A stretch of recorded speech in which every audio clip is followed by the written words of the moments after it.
America and other free and open societies face crucial challenges and opportunities abroad that affect security and prosperity at home. This is a series of conversations with guests who bring deep understanding of today's battlegrounds and creative ideas about how to compete, overcome challenges, capitalize on opportunities, and secure a better future. I am HR McMaster. This is Battlegrounds.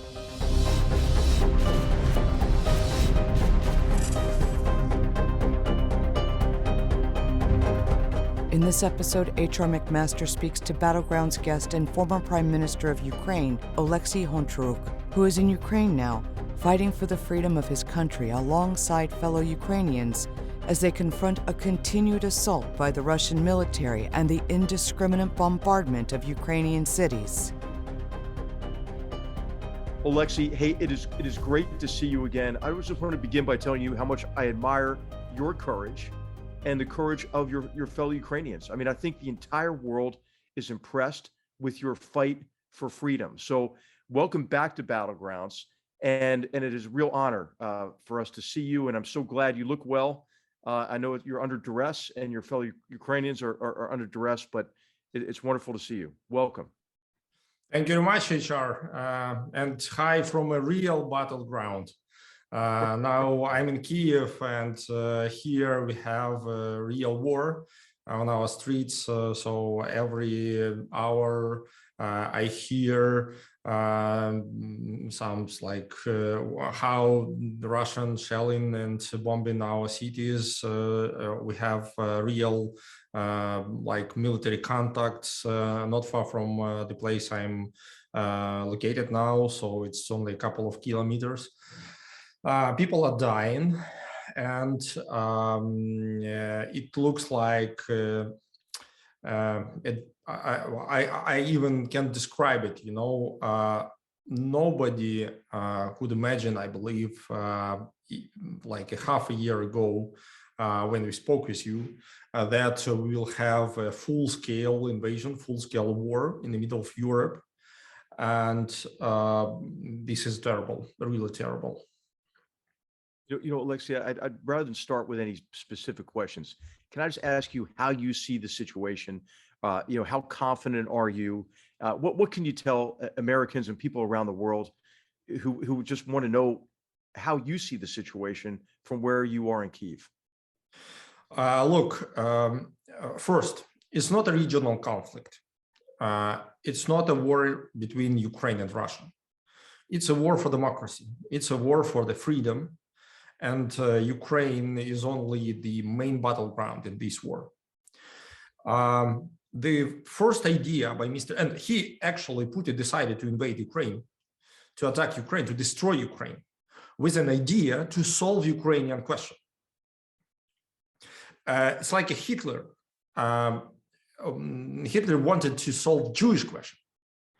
And now Putin is trying to solve Ukrainian questions, like denationalization.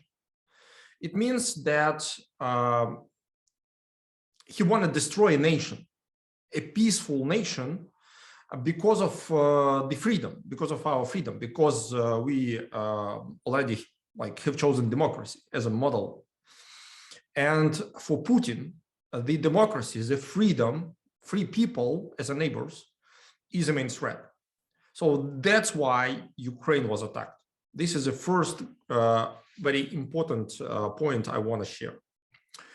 The second, I think I agree with you, and this is why, and I think it just needs to be an explicit objective that Absolutely. Vladimir Putin and Russia must fail in Ukraine. They must fail, and we have to do everything we can to ensure that that happens.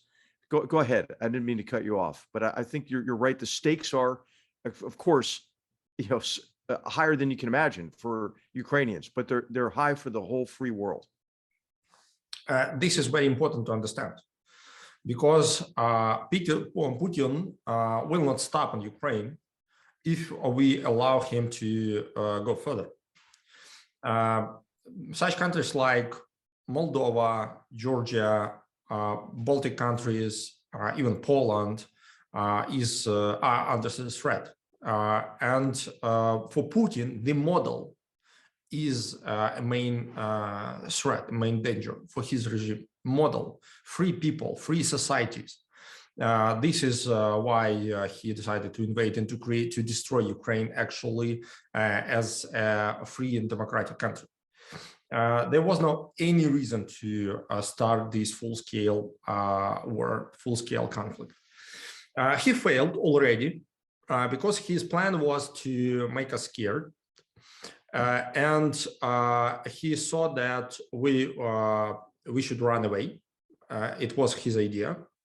He expected that our army is incapable to push back, to defend our land.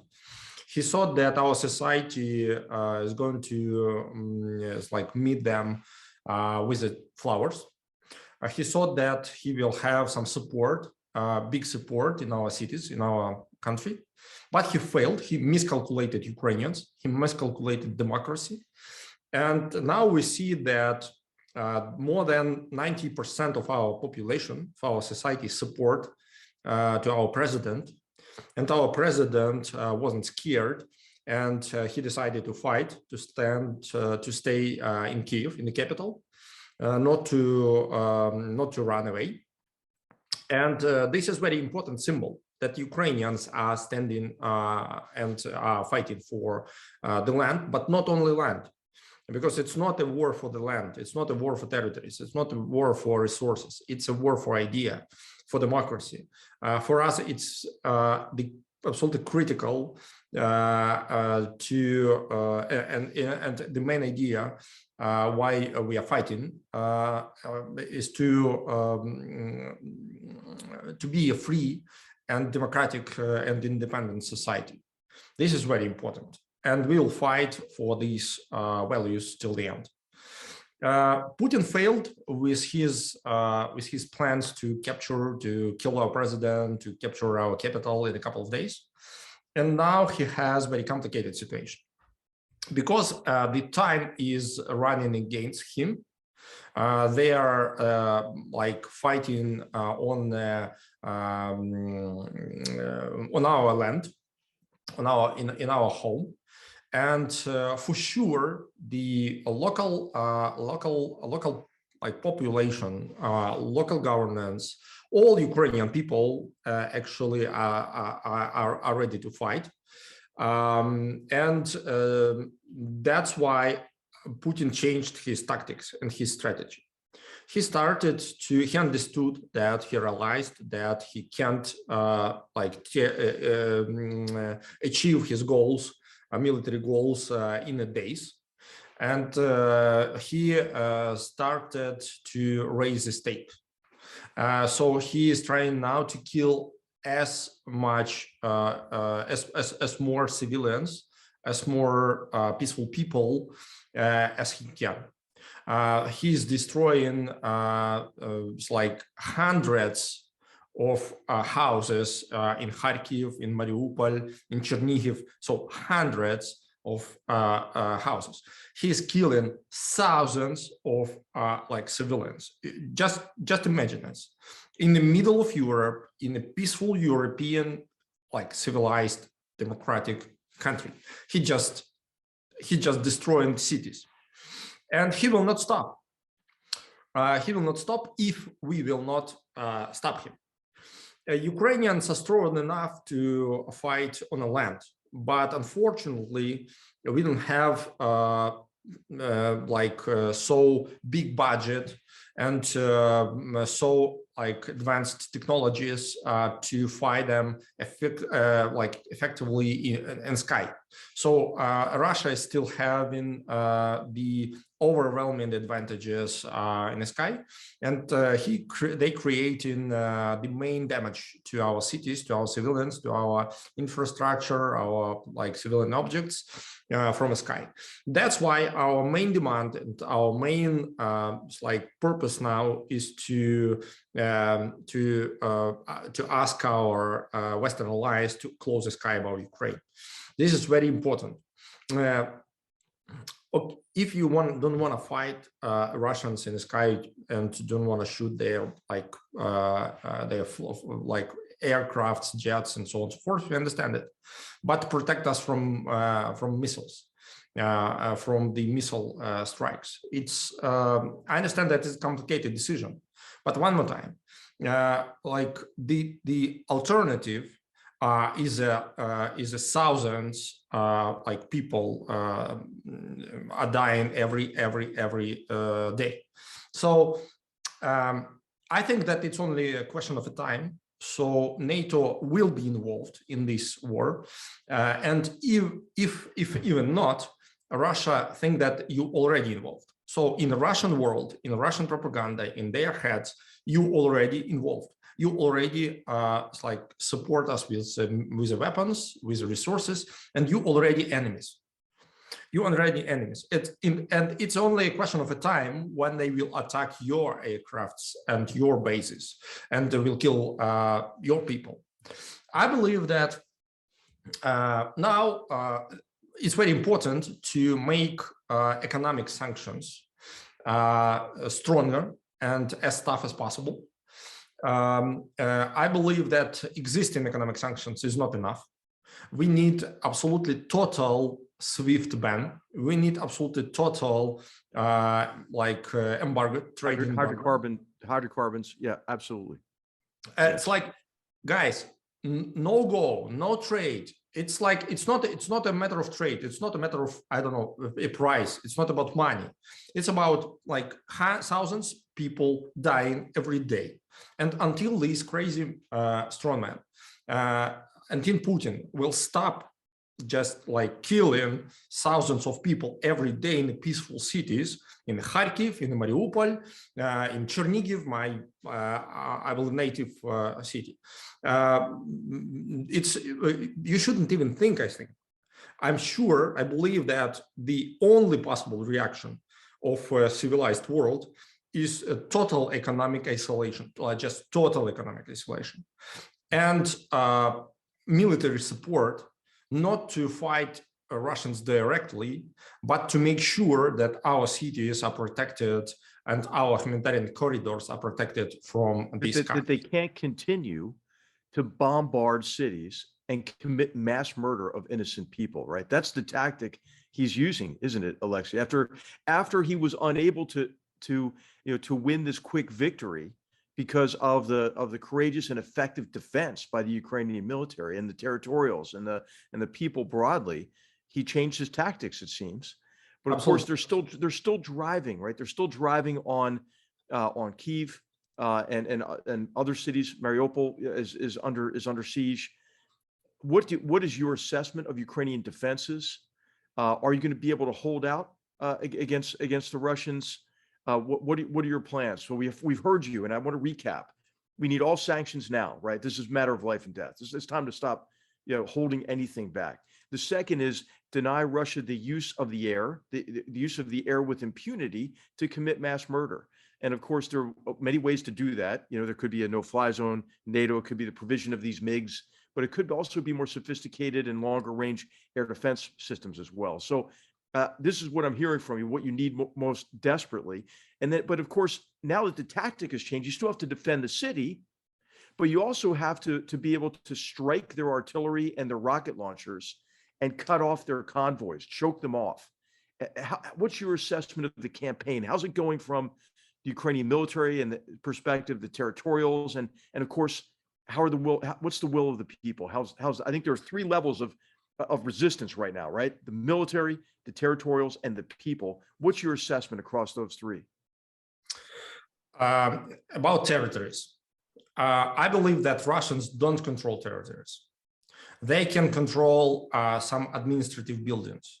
But if you will look into internet and just find some videos, and you will see that even in like under controlled and occupied cities like Kherson, like Novakhovka, like small city Horodnya, my native city, I went to school, people are totally against Russians. just like totally against Russians. And the city and the territory is not about like physical land, yeah, it's about the people. And if people don't support invaders, don't support occupants, it's impossible to have a control under these territories, because you don't control people. You just like for some period of time you can just like locate on this territory, I believe. So I think that Russian like troops, Russian soldiers, and Russian Federation don't control cities. They control some key points, some roads, some bridges, some objects. They took control over some administrative buildings, but that's it. That's all. They don't control people. They don't have any support on this territory. And so they don't have real power. I know a couple of mayors, so the leaders of local governments under the control. I know them personally. They are still supporting Ukrainian government. They are still it's like even pay taxes. I know some like businesses on these like occupied territories that they're paying taxes to the central budget. I know they are organizing even some peaceful public protests with Ukrainian flags. So about territories, I'm not so worried. I'm not so worried, because it's impossible to control city or control some territory if you don't have a support from the local people. But the tactic of our like Russians is to kill people, is to kill and create as strong and as terrible humanitarian catastrophes as possible. If you look into Mariupol now, Mariupol is a zone of humanitarian disaster now, I believe. So it's just it's crazy, guys. And this is what we can observe in 21st century. It's absolutely like unbelievable. They are acting like a terrorist organization, you know, so they don't control territory. Obviously, it's beyond Mariupol, as you know. It's Mariupol, it's Kharkiv, yeah. It's the suburbs of Kiev as well. Some of the images that we've been able to, that we see are just they're horrible. And of course, you're living it, Oleksiy. What you're saying that, of course, what they're trying to do is break your will. Your will's not breaking. How about the humanitarian situation? How about the basics of food and pharma and you know what people need just to live? How would you describe the situation? I know it's quite desperate in places like Mariupol or in Kharkiv. How are things in Kyiv? How are you doing? How are the people around you doing? Look, Kyiv is more or less safe, but Kyiv is a capital. So I believe that military is impossible to take a capital now. I'm not a military expert, of course, but it looks like I know that here we have like dozens, thousands, even civilians, people like me, who just like took a gun, a real gun. I never had the gun, and are standing here and are ready to protect our land. So it's absolutely crazy for me. It's absolutely unusual for me, but we are ready to meet them here. Ukraine is the biggest European country, so the majority of our territory is living not regular, of course, not normal, but more or less normal life. So we have all needed we have mobile connection, we have internet, we have some utilities. So on a majority, on a biggest part of actually almost all western part of our country, everything's more or less okay. But of course, we have a collapse on our roads because a lot of refugees, so a lot of people trying to move towards west to save their lives, to save their families. We have like 10, more or less 10 local zones with a local humanitarian catastrophes. It's cities under the direct pressure, direct attack from Russians. Is eastern northern part of suburbs of Kiev. It's like Bucha, Hostomel, and Irpin, and this part to the Chernobyl region and closer to Belarus. We have very complicated situation and humanitarian troubles in the Chernihiv city, is the northern part, and Sumy region is the northeast part, and near the Russian borders. We have a terrible situation in Kharkiv because Kharkiv is under the direct attack and is very close to Russian borders. We have a very complicated situation in Mariupol because for Russians, Mariupol is a key point. They want to take control over Mariupol to take control over the, I don't know, some like land belt, how to describe it, to have a way to Crimea, from Russia to Crimea, to have the corridor, land corridor. That's why Mariupol for them is absolutely key moment. And of course, all territory near the so-called DNR and LNR is a hot zone too. So in these zones, in these territories, it's a humanitarian catastrophe and it's a disaster, but on a major part of Ukraine, people are living not normal, but more or less ordinary normal life with all necessary like connections, with all necessary utilities. We don't have hunger here, so we have enough water, we have enough some food. But exception is these like conflict zones I just described. It needs to make a long story short, I believe. Oleksiy, the last question I'd like to ask you, and then I want to hear there's the final word as well for our viewers. But how do you see this ending? What do you think? What do you see as the outcome of this war? I know it's impossible to predict wars, the outcomes of war because of the complex and interactive nature of it. But what are you driving toward in terms of the outcome of this war? As I already mentioned, the time is playing is running against Putin, and he understands this because they are fighting on our land, and for them it's much more complicated task.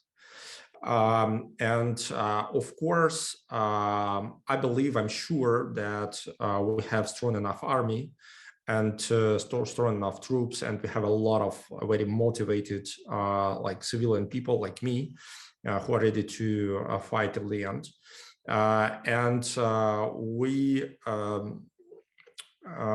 We have very strong battle spirit. The total majority is like more than 90% of our population, of our people, of Ukrainians, believe that we will win this war. We'll have a victory. And that's why I'm sure that Ukraine will fight till the end. But it's only a question of a price. And the price depends on your behavior, actually. The price depends on the behavior of Western countries. Because it's like no one can stop Putin alone. It's impossible. Non-Poland, non-Sweden, non-Finland, it's like I believe that even non-United States can stop him alone. We should be united now, and the whole Western civilized world should be united. And we should. That's why I started, and I want to finish with the main idea, guys. It's like probably it's possible that it's the beginning of the third world war. Look at the China and his rhetoric about Taiwan. Look at the, I don't know, like even Japan started talking about Kuril like islands. So the rhetoric of a lot of nations in the world become more and more aggressive. And these this general pressure is much bigger than even a year ago. So I believe that if we will not stop Putin, he will show example to other big authoritarian states like China, for example. It's a perfect example. It's a perfect example. If you will stop Putin, we together, if you will stop Putin now, we will show that it's unacceptable to start the open invasion, to start open wars in the 21st century. But now the Western response said the opposite, actually, that, okay, you can start, but you will pay like, I don't know, some additional like payments. You will have some economic troubles. But it's only it's a very wrong and very dangerous signal. It's very dangerous signal, because I believe that China probably can pay and are ready to pay some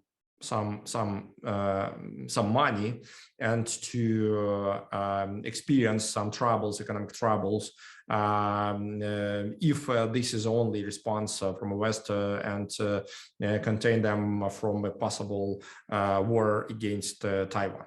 One more time, we should show, and it's absolutely necessary, and it's absolutely necessary to do as soon as possible, we should stop Putin, to show that it's unacceptable to launch these wars, to invade the democratic and like all countries in the 21st century. It's just unacceptable. And you will have like total isolation and strong military support from the Western United world. If not, we'll have Third World War, because this spiral of violence just started, and we will not stop it if we'll like in some period of time. We just like will pay higher and higher and higher and higher price to stop this like spiral of violence. This is my main message. Just stop him now. Ukraine will fight till the end, but for us, it's absolutely it's extremely a complicated task to stop them without your military support, because our people, like one more time, thousands of our people, civilians, thousands of our civilians are dying, just dying from these bastards. Like you already have millions refugees like from Ukraine to Europe. You already have. It's already a total catastrophe to Ukraine, to our economy. It's already a catastrophe in some regions, humanitarian catastrophe. But it will be much bigger catastrophe, not only for Ukraine, but for Europe, if we will not stop him now, if we will not show him that it's absolutely unacceptable. And if like China, for example, will start his war, or we'll see like other conflicts from the big countries. Oleksiy, I can't tell you how much I admire you and your fellow Ukrainians and your president.